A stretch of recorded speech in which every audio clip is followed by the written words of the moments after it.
Good evening. It has been a frigid start to the new year in this city with temperatures in the minus double digits with the wind chill. And if that wasn't cold enough, hundreds of people across the GTA took part in a polar plunge this morning to ring in 2026. CTV's Beth McDonnell joins us live with the story on this bitterly cold first day of January. Beth. Natalie, the temperatures are so bitterly cold. This is what I was wearing today down at Woodbine Beach while these swimmers went into the water. My fingers and toes were still cold. I can't imagine what it was like to actually go into Lake Ontario. Keeping the blood flowing before the ultimate icy dip. This is the record-breaker 2026 Community Cold Plunge, raising money for Jack.org in support of youth mental health. Lifestyle brand Unbounded is the organizer. It says more than 2,500 people stripped down at Woodbine Beach to start the year, feeling the brisk air and the chill of Lake Ontario. It's a dip that's easier for some. Cold. It's perfect. I really enjoyed it. It's my birthday. I thought, why not do it for my birthday this year? Yeah. Okay, happy birthday. Thank you. Oh my gosh, so cold, but amazing. Very, very cold. Awesome. Amazing. Have you done this before? Will you do it again? No, haven't done it before. Maybe on the other one. Haven't done this before. Would absolutely do it again. And an uncomfortable experience for others. I don't know. It was good, but I literally can't feel my toes right now. Why did you decide to do this, and what was it worth it? My friend told me to last night, and I don't think it was worth it. Getting warm quickly after a swim like this is key, especially this year. Since the event began, this year has the coldest air temperature to date. With police and paramedics on the beach in case, co-founder Nick McNaught says the water is always the same temperature at this time of year, and the trick to the dip is how you're dealing with the environment. He says it's important to get feet back into socks and boots as fast as possible and to keep moving. Today is all about priming your year with an intention that you can do hard things. A life that is free of struggle is just a fallacy that you can't really get to, but a life where you can struggle well is really what we're after. So today is about teaching people how to struggle well. The bitter cold temperatures in Toronto have prompted the city to open additional warming centres. They're open 24 hours to help people experiencing homelessness have a meal, rest, or be referred to a shelter. 2026, let's go! Over at Sunnyside Beach, more brave souls with the Toronto Polar Bear Dip Club took a swim in support of Boost Child and Youth Advocacy, which responds to abuse and violence towards children. Happy New Year! The water is very good. Second time. I need a nice cold beer. Amazing. The best. Not too bad. We're here. We're alive. Happy New Year! A courageous group willing to endure the freezing cold for a happy start to 2026. These polar bear dips could be getting more popular. Unbounded told me they had 2,000 people register last year, and this year there was more than 2,500. Reporting live, I'm Beth McDonnell. Natalie, back to you. Okay, thank you, Beth. And in Oakville, another icy version of this New Year's Day tradition. The annual Courage Polar Bear Dip was held today. 3, 2, 1. 550 people descended on Coronation Park to support World Vision Canada. This year's event raised about $110,000. Since the dip started in 1995, it has raised nearly $2.5 million. And let's go back outside for another live look at the city tonight. Cold down at Nathan Phillips Square, but lots of skaters on the ice nonetheless.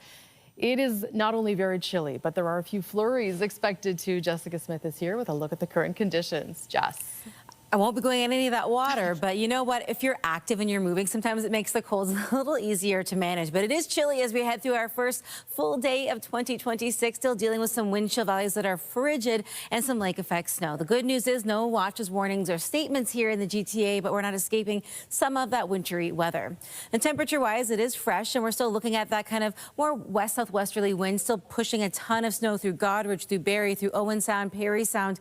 They've already got a ton of snow on the ground. 70 to 90 centimeters in some areas, and they're not done with seeing that lake effect snow impact them as we head throughout the day today and into your Friday as well. Temperature-wise, it's chilly out there. We're looking at wind chill values in the mid to upper teen range. Feels like minus 20 for our friends out in Ottawa, but it does get better as we head throughout the end of this week and into the beginning of next week. We're at minus 8 through the islands, minus 9 through Pearson, the wind chill minus 18 apiece, and it doesn't warm up too much as we head through the overnight, but the good news is our low was actually quite seasonal. Minus 8, feeling like minus 15 overnight. Winds become a little more steady, and we're still looking at that chance of some lake effect snow. Coming up, a full look at your long-range forecast for the first few days of the new year, but right now it's back over to Natalie. Okay, thank you, Jess. Thanks. The Special Investigations Unit has been called in after a 27-year-old man fell to his death from a balcony in North York last night. Police were called to an apartment near Jane Street in the 401 around 11:30 p.m. for a domestic violence investigation.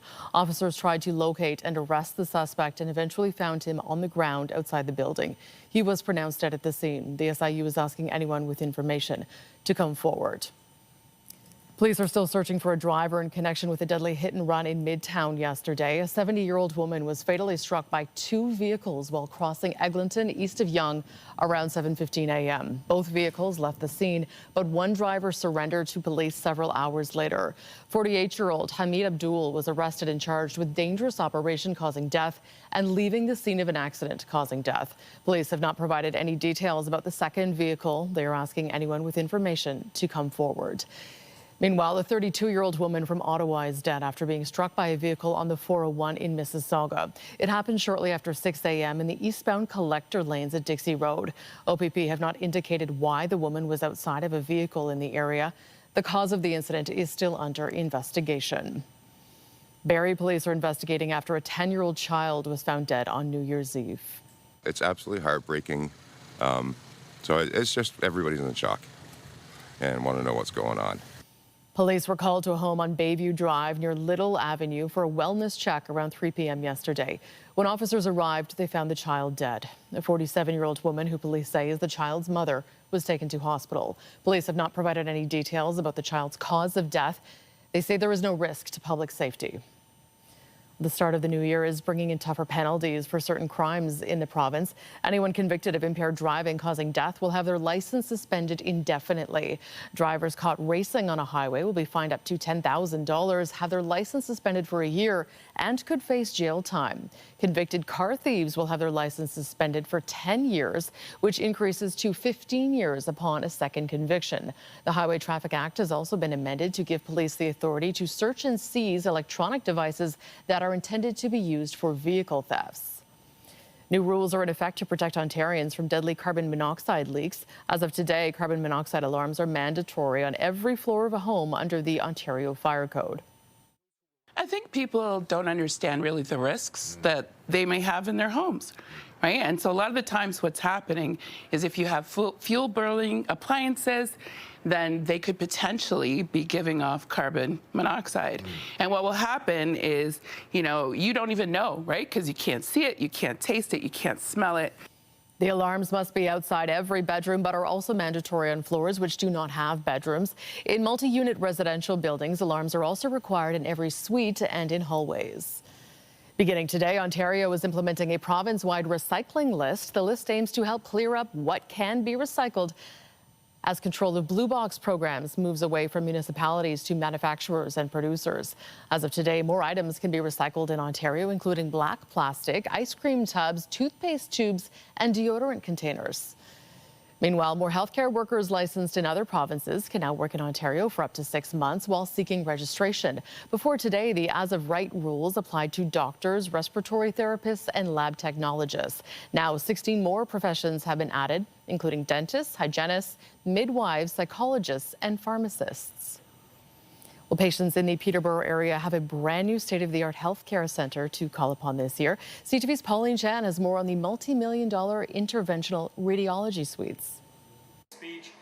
Interventional radiology is basically minimally invasive techniques that uses imaging. This is a fluoroscopy machine, but we also use ultrasound. Dr. Fadi Abdel-Sayed is excited to show off Peterborough Regional Health Centre's $6 million Christmas gift. Real-time guidance of needles and catheters.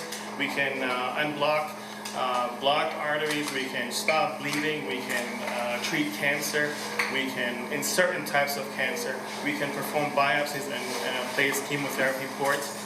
The team can now treat more patients, more complex conditions, more quickly and safely. The interventional radiology suites were unveiled earlier in December, replacing 2 old, out-of-date suites with state-of-the-art, high-resolution imaging technologies that allow us to do more, to see more, while using lesser radiation for patients. We can treat some cancers in some cases, such as renal cancers that can be either treated with heat or by freezing up to minus 40 and minus 20 degrees. The hospital says it will benefit many groups, including cancer patients and even trauma victims. Reducing wait times.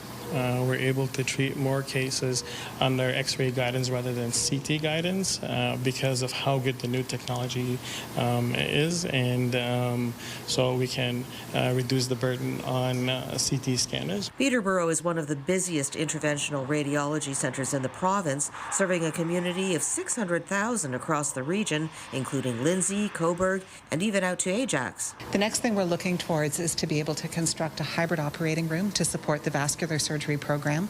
It's similar conceptually to what we've done here. It's a more advanced level of technology to support the surgeons to deliver better care, more advanced procedures, close to home. Dr. Lynn Macula says 3/4 of the hospital's vascular patients come from outside the county. She says they have the space, they just need approval and funding. Pauline Chan, CTV News. 2026 has seen a tie for the first baby born in Toronto. Olana Alora was born at the stroke of midnight at North York General Hospital. The facility congratulated her parents and shared a picture of staff posing with the family. Meanwhile, Mount Sinai Hospital says their first baby of 2026 was also born as the clock struck 12. The hospital congratulated the family following the arrival of a healthy baby boy named Nathaniel. And a baby boy was born at 12:01 a.m. at Cortellucci Vaughan Hospital. The hospital shared a picture of baby James with his parents, Stephanie and Bryden. There are a number of closures to be aware of on this New Year's Day. Most grocery stores and pharmacies are closed, along with beer store and LCBO locations. Canada Post offices are also closed, along with other couriers like FedEx, Purolator, and UPS. Service Canada and Service Ontario offices are also closed, along with most shopping centres and public libraries. Meanwhile, a major tourist attraction like the CN Tower and Toronto Zoo are open today. The Distillery Village, Winter Village and Winterfest at Wonderland are also open. People can also hit the ice at several of the city's skating rinks. In terms of transit, the TTC is running on a Sunday schedule, while GO Transit is running on a Saturday schedule. Still to come, dozens of people are dead and more than 100 others are injured after a fire at a New Year's celebration in Switzerland. We'll have the details a little later in the newscast. But first, removing interprovincial trade barriers was a key priority for the federal government in 2025. And today, legislation intended to do just that went into effect. CTV's Jeremy Chiron has the details. It's a promise the Prime Minister made often in 2025. So we're building one Canadian economy. A pledge to remove barriers to interprovincial trade announced last year that today came into effect. Bill C-5, the Free Trade and Labour Mobility in Canada Act, now means provincial requirements for goods and services and workers' licenses will be recognized federally too. I think symbolically, it's a really good way to start off the year. Actual impact, I think it's really more the provinces than the feds that we're looking for action from. A separate mutual recognition agreement signed by all provinces and the feds is set to be implemented by June. It will further impact interprovincial trade, but still experts say some key goods are excluded and still face challenges. Alcohol, right? Beer, wine, spirits is one example, right, that we hear a lot about. And so there are still ongoing conversations at the provincial level to make it easier to move those goods across borders. While 2025 saw governments across the board push to trade more within the country, several bilateral agreements were signed between provinces. Experts say 2026 needs to be about follow-through. There needs to be tangible action on the ground this year, and it needs to come quickly because the Kuzma threat is hanging over all of us. On the international front, the stakes couldn't be higher. Canada's free trade agreement with the U.S. and Mexico is up for review this year, only putting more pressure on bolstering the domestic economy. I think it's fundamental to our ability to respond to the threat from the United States. from the tariffs, which probably aren't going to go away soon, even though we have the possibility of a review of the CUSMA. Formal talks are set to get underway in the coming weeks ahead of a July deadline, when a decision will have to be made whether to extend the agreement as is, negotiate a new one, or either country could choose to walk away. Jeremy Cheryl, CTV News, Ottawa. Meanwhile, increased American tariffs on upholstered furniture, kitchen cabinets and vanities have been delayed for a year. U.S. President Donald Trump signed a New Year's Eve proclamation delaying the move because of ongoing trade talks. The increases were set to take effect today and would have seen a 30% tariff on upholstered furniture and a 50% duty on kitchen cabinets and vanities. Those have been pushed back 1 year, but a 25% tariff imposed in September on those goods remains in place. Trump has said the duties on furniture are needed to bolster American industry and protect national security. And new immigration targets are now in effect. Only 155,000 student visas will be issued this year, down from 437,000 last year. The number of new permanent residents will be capped at 380,000, a slight drop from last year. Only 230,000 temporary workers will be allowed in, compared to nearly 368,000 in 2025. There will also be 12,000 fewer refugees entering the country this year. Police services across the country have been struggling to find new recruits. In British Columbia, the Victoria Police Department is temporarily turning to retired officers for help. CTV's Andrew Johnson has more on the ongoing effort to attract a new generation of police. I do solemnly swear that. On the final day of 2025, Sean Millard is being sworn in as the newest police officer in BC's capital. Congratulations. Thank you. Not even a year after he retired. To come back on the road, to do what I love doing, to work as a constable instead of a supervisor this time with junior members, I jumped at the chance. The Victoria Police Department launched a new program in the fall to temporarily hire retired officers to fill staffing shortages. Departments across the country have struggled to recruit new officers. 25 years ago when I applied, we had 1,000 applicants for 28 positions. Cop turned criminologist Dan Jones says police are still battling negative public perception after the 2020 killing of George Floyd that sparked the Defund the Police movement. I can breathe. I think policing has hit a kind of an all-time low when it comes to police legitimacy. And that's where people see the police as kind of a occupying force at times, which is unfortunate because that's not what policing is. Jones says recruitment campaigns also need to pivot and move past the traditional macho adventure-seeking image. They still have helicopters and people jumping on boats and all the stuff that I never did. And I don't think 90% of police officers ever will.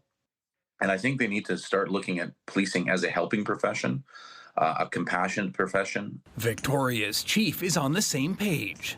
What we're looking to do here at Vic PD is tell the story of the people who work here and the real work that they do every single day.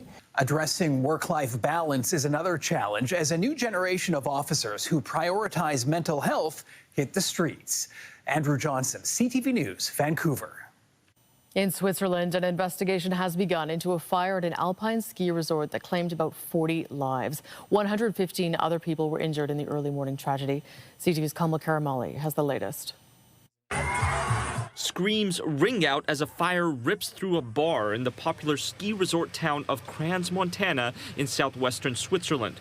Dozens dead, more than 100 injured, the blaze breaking out around 1:30 Thursday morning at Le Constellation Bar, just a short while after partygoers rang in the new year. Witnesses describing a horrific scene, people in a frenzy to escape, pushing each other, some even trampling others. While investigators work to determine the cause of the deadly blaze, witnesses telling media they saw sparklers in champagne bottles being held too close to the wooden ceiling around the time the fire erupted. Global Affairs Canada says it's not aware of any Canadian citizens impacted by the incident in Crans, Montana. The Consulate General of Switzerland in Montreal says it is following the developments with the utmost attention in close coordination with the competent authorities. The foreign Foreign Affairs Minister, saying consular officials stand ready to provide assistance to any Canadians affected.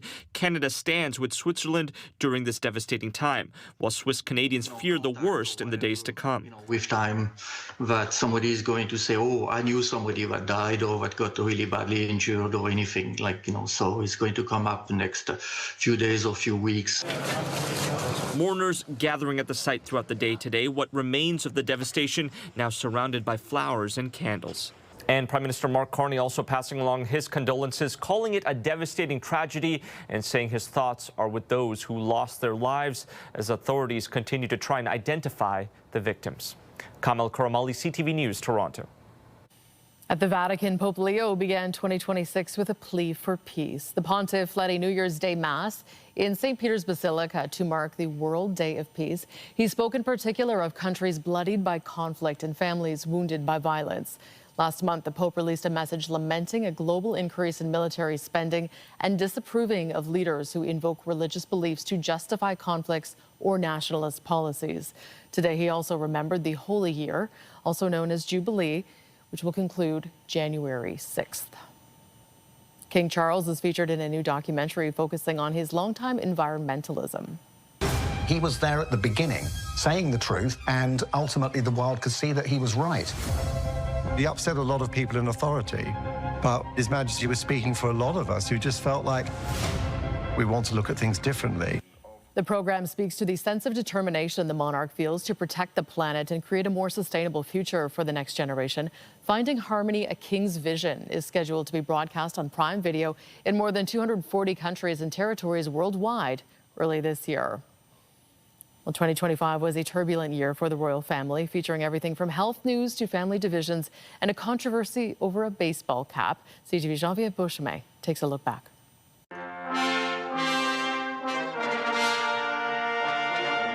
In a year of royal diplomacy, a state visit to Canada was fit for the history books. As we witness Canadians coming together in a renewed sense of national pride, unity and hope. King Charles III delivered this pointed royal message in a speech from the throne. As the anthem reminds us, the true north is indeed strong and free. In other words, hands off the Commonwealth. I am Canadian, and we have a king who is going to support us in a time of great need, so I'm here to support him as well. Part of the king's handling of U.S. President Donald Trump, seemingly eyeing the realm with talk of annexing Canada. Yep. Good stuff. This in a year the royal family hoped would be bright after a punishing 2024, when both the king and the Princess of Wales, Catherine, revealed cancer diagnoses. The princess kicked off 2025 announcing she was in remission. Stay strong, okay? She paid an emotional visit to the hospital where she was treated, meeting patients and thanking staff. It was wonderful to see her coming in through the front door and with an official visit, and huge credit to her because it can't have been easy. Good morning, everybody, and thank you very much for being here today. The princess also delivered her first public speech in nearly 2 years, speaking of a topic close to her heart, early childhood. The love we feel in our earliest years fundamentally shapes who we become and how we thrive as adults. She urged for more of a focus on time and tenderness rather than just profits and success. But divisions loomed over the House of Windsor. In October, the king stripped his brother of his final royal titles. Andrew Mountbatten Windsor is no longer a prince, just a commoner now, after more revelations of his friendship with Jeffrey Epstein. He was pushed when he should have actually put his hand up and said, yes, you know, I have done wrong. Definitely a good thing that the royal family are taking accountability and acting on what's happened. But behind the doors at Clarence House, there seemed to be some rapprochement when the king met with his son Harry for tea. This was a private meeting said to be the first father-son moment in nearly a year and a half. How old are you now? I'm almost 102. Prince Harry also landed in Canada, visiting at least 3 times this year, though he faced rebukes this fall for wearing an LA Dodgers hat during a World Series game against the Toronto Blue Jays. I would like to apologise to Canada for wearing it. Secondly, I was under duress. There wasn't much choice. I was invited to the LA Dodgers box or the dugout by the owner himself, so I was doing what I thought was the polite thing to do. But I'm going to wear this from now on to make sure I don't make any more of those mistakes. And it's on to 2026 for the royal family, and perhaps more moments like this. Prince Louis mocking his brother, the heir apparent to the British throne. Prince George was not amused. Geneviève. A public ceremony was held outside New York City Hall this afternoon to celebrate the inauguration of Mayor Zohran Mamdani.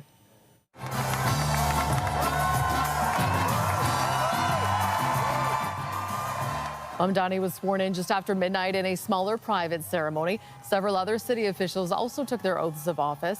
Today, the event was attended by notable political figures, including New York Congresswoman Alexandria Ocasio-Cortez and Vermont Senator Bernie Sanders. My fellow New Yorkers, today begins a new era. I stand before you moved by the privilege of taking this sacred oath, humbled by the faith that you have placed in me. Mamdani is both New York's first Muslim and first South Asian mayor. He previously served as a member of the New York State Assembly. Hundreds of people kicked off the new year in Germany today with a brisk dip in the North Sea. About 800 of them entered the water in small groups, cheered on by spectators along the beach. The event went ahead despite icy temperatures and strong winds, but firefighters and the German Life-Saving Association were on hand to ensure safety. After the swim, participants warmed up with hot showers at a nearby indoor pool. It was just one of a number of New Year's Day swims along the coast.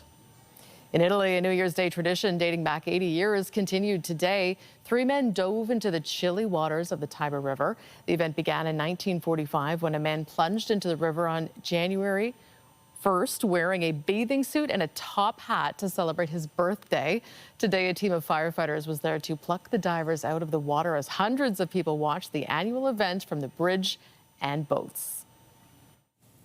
It is chilly outside, whether you're doing a polar plunge or just going for a walk, so make sure you layer up accordingly. Now, the temperature as we head in towards the evening, not that far off the seasonal mark, and as we step into the day tomorrow, again, we're pretty close to seasonal through the earlier part of our afternoon. Some sunshine out there, but we're not done with a chance of maybe a passing flurry thanks to that lake effect snow machine still doing its thing as we enter 2026. Coming up, I'll have a full look at your long-range forecast, including a warm-up on the way as we settle in towards the first full week of the year. When you see it happen, send it to CTV News. Text 10400 from your screen to ours. Text 10400. Sprinting into the new year, hundreds of people took part in a charity run to begin 2026 this morning. 3, 2, 1. The first ever Resolution Run 5K began at Exhibition Place at 9:30 this morning. Runners of all skill levels took part in the event, which raised money for the Children's Breakfast Clubs. Oh, it felt good. This was like a training run to start the year. Had a short night. We had a wedding last night, so I thought this would be a good way to jolt the system. And no better thing to do on January 1st. And I live close by, so I couldn't avoid it. I never usually race this time of year. Like my PB is 14:48, but that's a downhill course. So I'm feeling pretty good this time of year, especially I had a little too many festivities last night. And speaking of festivities last night, Jessica Smith was leading the New Year's Eve celebration down at the waterfront. How did it go? It was so much fun. Honestly, such a great crowd. And I know it was cold outside. People are swimming in the cold. They're running in the cold. We were standing and shouting in the cold, but it was so much fun. So thanks to everybody who came out to celebrate with us and watch the fireworks. It was fantastic. But it was fresh, I'll be honest. I have no doubt you had just no pants on. I sure did. Best investment I've ever made. And when it comes to spending time outside. But you know what? We are going to step into 2026 a little warmer eventually. Just the first few days are a little bit fresh. But shout out to all the people who are out there running and doing polar bear dips because it could never be me, but I support you.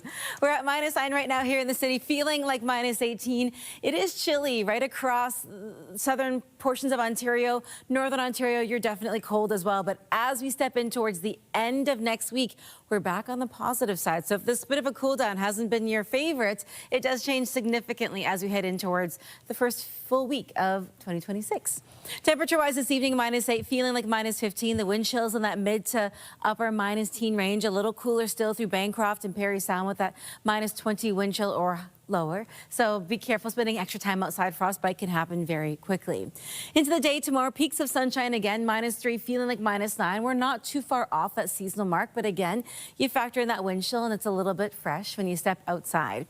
We're not looking at much in the way of a major weather system as we wrap up our day today, but we're still dealing with lake effect snow, still impacting really significantly our friends through Goderich, through Owen Sound, Parry Sound, Barrie. They've already got a ton of snow on the ground in some areas, and they're looking at an additional 20 to 30 centimeters as we step into the day tomorrow. So I know a lot of folks are still off from work or from school and you're traveling, so please be careful and drive according to the road and weather conditions. Not much in the way of anything too spectacular happening weather-wise. High pressure will eventually push its way back in, so a nice cool kind of start to the day tomorrow. And we're holding on to this kind of very seasonal forecast until we get in towards a couple days later next week. Tapping everything out again, heavier still through areas over through London, through Owen Sound, even through Peterborough. That lake effect kind of reaches quite wide. For the GTA, though, it's clear tonight as far as the active weather goes. It's just very cloudy. We kick off our day tomorrow. We will start off with cloud cover, a little sunshine into the afternoon, but that chance of maybe a pop-up flurry really not going anywhere as we head throughout your Friday. Stepping into the weekend, we'll see a little more cloud cover settle in, but it's really not too bad, all things considered. But we are watching for the chance of some late day flurries to carry us from Saturday in towards the start of our Sunday. So again, as we wrap up the holiday season, just be careful as you're spending your time out and about on the roads. But temperature-wise, we go from a fairly seasonal day tomorrow. We get into the start of the weekend. It's a little bit cool. The heavier flurries expected again later on in the day. We step into Sunday with some beautiful sunshine. Another chance of active weather rolls in as we head in towards Monday, but it gets warm and it stays warm. We climb above seasonal and we're going to sit at +1 for the first full week of January. And then we get in towards really the beginning and middle of next week, and we're climbing up to about 4 degrees. So a lot of what's going to fall melting on contact, making for a pretty slushy drive and walk for a lot of folks as we get back into work and school and the swing of things. As we head in towards Tuesday, Wednesday, again, up to 4 degrees. The seasonal norm is closer to -1, but we don't really get anywhere close to that as we head from your Monday right through to your Thursday, and we get more in the way of consistent sunshine in towards the end of next week. So a cool end of 2025, Natalie, a cool start, at least for today and tomorrow, and then we step into what is an above seasonal trend as we settle into the first full week of January. Hopefully this helps everybody plan. Nat, I'll send things back over to you. Okay, thank you, Jess. Thanks. In sports, the Maple Leafs will be looking to begin the new year with a win when they face off against the Winnipeg Jets tonight. Held in by Robertson. Bobby McMahon scores! The team is coming off a 4-0 shutout win over the New Jersey Devils on Tuesday. Puck drop for tonight's game against the Jets is set for just after 7 p.m. at Scotiabank Arena. Well, an Ottawa man has turned a DIY project into a multi-million-dollar business. He has given sports families a new way to cheer on their kids thanks to his Loud Cup.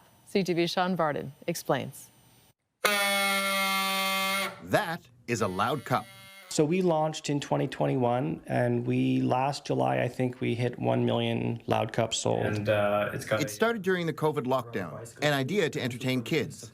Just a few pieces of pipe and a bicycle inner tube. It was actually quite effective, and the way that it was sitting on my desk, it looked like a cup with a handle on it.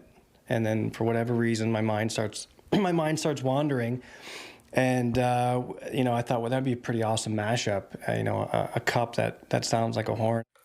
That idea transformed into a local success story, now worth millions. So eventually, during COVID, I had a little eureka moment and decided to try and 3D print it, and it just snowballed from there. Prototype after prototype. After dozens of prototypes and countless hours, success. And I can sip. and cheer at the same time. The moms just love it. I mean, not only does it allow us to bring a drink in the arena of water, of course, and but we don't need a bell anymore. We just use the loud cup. We can sip and we can blow the horn and then cheer our kids. Conahan's business growing, the Ottawa startup not forgetting to give back, sponsoring local golf pros, rowing and hockey. Called Jay and I said, hey Jay, the team's looking for sponsorship, and Jay said, yeah, no problem. The Stittsville Rams receiving funds in their own loud cups. We bring it loud and proud, and yeah, we love it. You know, obviously we're a business, and you know we're here to make money. But if we can support youth, if we can support families, you know, we're all in. So far, loud cups are only available online. Conahan says with 6 employees, it's a lot of work, and he's looking to partner to take the business to the next level. It's been an absolute exhausting, but wild ride for sure. Sean Varden, CTV News. You're watching CTV News at 6. Stay with us. Researchers in Montreal are combining science and gaming in pursuit of a medical breakthrough. They are using new technology to try to address severe respiratory issues. CTV's Rachel Lau has the details. More interesting for people to view. You might think this is someone gaming, but it's far from that. She's a researcher in a lab working on a revolutionary way to help people with severe respiratory issues. Are these anything interesting here? Are these injection points? Using a VR headset and a handful of 3D printers, MUHC researcher Dr. Darcy Wagner and her team are on a mission to make lung transplants a thing of the past. And then the syringe sits here. They're 3D printing patches which fit over a patient's damaged lung tissue. The first step, creating specific inks that are compatible with lung tissue. We really try to bring tissue specificity to what we are generating with that, and we hope that that's going to lead to better outcomes in terms of what we can generate, that it's closer to what lung or airway tissue is like in the body. The research is in its infancy, but has already shown promise. So we actually saw that when we transplanted that we had these cues that vessels from the eventual recipient, that they could actually grow into the grafts that we transplanted. Wagner, who's also a mechanical engineer, says she was in Munich when the idea for the project came to her. That we actually made a pretzel. I know it sounds pretty cheesy, but this was sort of like the aha moment that I really believed it was possible when we first found materials and a process that we could actually make something that looked like a complex object that otherwise would be very difficult to generate. Worldwide, about 7,000 lung transplants are done each year. There's only one hospital in Quebec that can do the surgery. It's a complicated, precise procedure. And according to stats by Transplant Quebec, 14 people are currently on the wait list in this province alone. Yeah, you ready? Okay. Wagner, an American who was working in Sweden, was recruited by the MUHC as part of its push to propel innovation. Recruiting people like Darcy to come and work at the MUHC is really, really important to ensure that our community has access to the latest and greatest and excellence in healthcare. The research is far from human trial, but if eventually approved, could one day save many lives. Rachel Lau, CTV News. Still to come, new rules governing job postings take effect today. We'll explain the changes when we come back.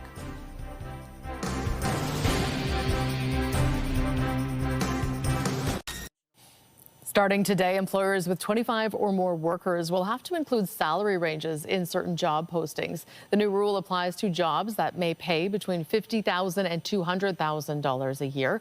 Under the amended Employment Standards Act, employers are required to detail all compensation, including bonuses and commissions. They must also disclose the use of artificial intelligence in the hiring process. Candidates who make it to the interview stage must also be informed of the company's decision within 45 days. Students from the University of Windsor are transforming fish waste into healthy, sustainable dog treats.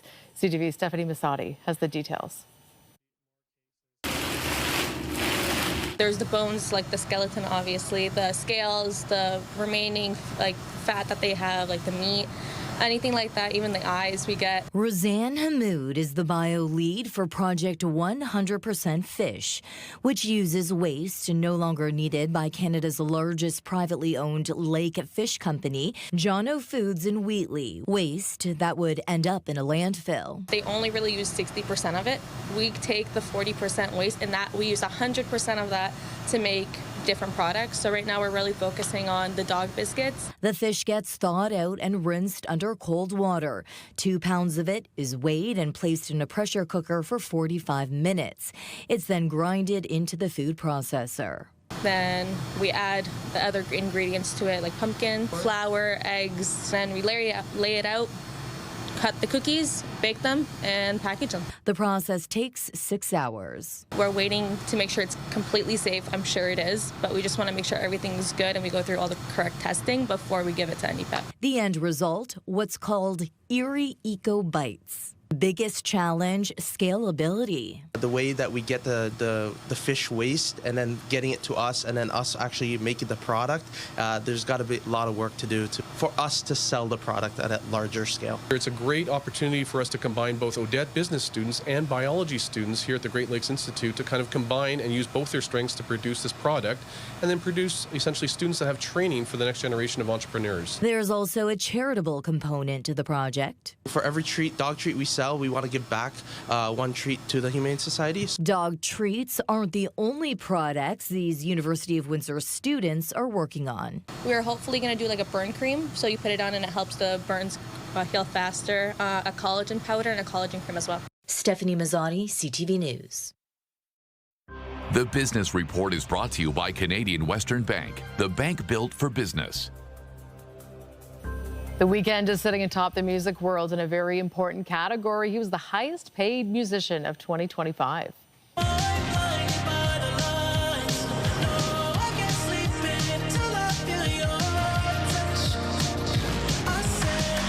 Forbes says Toronto's own superstar earned $298 million over the past 12 months. Coming in second was Taylor Swift at $202 million, and Beyonce, who earned $148 million last year. To the movies now, and box office revenue in Canada and the U.S. rose 2% in 2025. A new ComScore report says ticket sales increased to nearly $9 billion in what is being called a small but significant gain. It comes despite long stretches of empty seats as well as several wide releases that failed to draw crowds. A number of franchises are hoping to keep sales up by offering membership deals to frequent customers. Still to come, the cat came back after 7 months away. We'll have more on a special reunion that ended 2025 when we return. Tonight, a night of celebration turns into a deadly tragedy. A lot of people were screaming, trying to escape. Witness accounts of the fire that killed dozens of people at a Swiss resort. Later on CTV National News and watch on Crave. Well, after months of worry for one Kitchener area family, the year ended with a special reunion. Their cat came back after being missing for 7 months. As CTV's Hannah Schmidt reports, the reunion was the result of some quick thinking and a tiny microchip. Girl. 7 months. That's how long Smudge was missing from her New Hamburg area home. No sightings, no clues, just questions. So we thought she was gone. Then one scan changed everything. They had found one of my cats that belonged to me, which I was very surprised to hear. The Kitchener, Waterloo, and Stratford Perth Humane Society says a Good Samaritan brought the barn cat into the Humane Society's Stratford location after spotting her roaming their neighborhood for weeks. She had some survival instincts out there, probably catching some field mice and whatnot, and she was doing okay until she was found. When Smudge was brought into the Humane Society, staff did what they always do. We check for microchips right away, so she was luckily microchipped. We called her family, and it turned out that she had been missing for 7 months, which doesn't usually happen that often. For a reunion after 7 months, the family was thinking the worst. It was a phone call Steiner didn't think she would receive. just days before Christmas. One of the things that makes this such a remarkable story is that she turned up in Stratford and we live out near New Hamburg. So how this cat managed to wander half an hour in the snow and weather, we just don't know. We're so happy when we get to have these reunions. Thank you. There we go. Humane Society staff say it's a reminder that collars can fall off, but microchips don't. We see about 2,500 animals a year, and many of those animals that come into our care are strays. So microchipping your animals is the best way to increase your odds of seeing your pet again if they do go missing. These ones you just scan, and then you run it over their body, and it will make a sound when you got the microchip number. Staff encourage pet owners everywhere to consider microchipping pets and make sure contact information is up to date. Hi. For Smudge's family, it's the ending they didn't expect and the best way to close out 2025. Smudge lives. So it felt like nothing short of a Christmas miracle. Hannah Schmidt, CTV News. Well, Smudge is back. A happy start to the new year. And you know what? Probably happy to be inside. It is a little fresh, and there's definitely more snow through Waterloo region, so I'm sure that Kat has got a story to tell. There you go. If cats could talk. Maybe they can. We can neither confirm nor deny. Just kidding, they can't. But it is it is going to be one of those days where whatever you're doing, you want to be inside. It is cold as we make our way through this first day of 2026, but a fairly seasonal evening ahead of us. Right now, -9, feeling like -18, but the further east you go, the cooler it is. As we step into the next few days, we're going to see a bit of a return to more seasonal weather, at least for those overnight lows. It's a little cool stepping into your Saturday with the chance of flurries likely later on in the day. But as we head in towards that first full week, even though there's a little snow, maybe a bit of mixing as we head in towards your Monday with that temperature change, it gets warm and it stays warmer. And we're looking at an above seasonal start to the first full week of 2026. So whether you're inside or outside, temperature-wise, won't be too bad, Nat. Above seasonal. Okay. Yeah. Be sure to join Marcia McMillan tonight at 11 for CTV National News, followed by our next local newscast at 11:30. In the meantime, our coverage continues anytime on CP24 and online at ctvnewstoronto.ca. For Jessica Smith and all of us here at CTV News, thank you for watching. Happy New Year.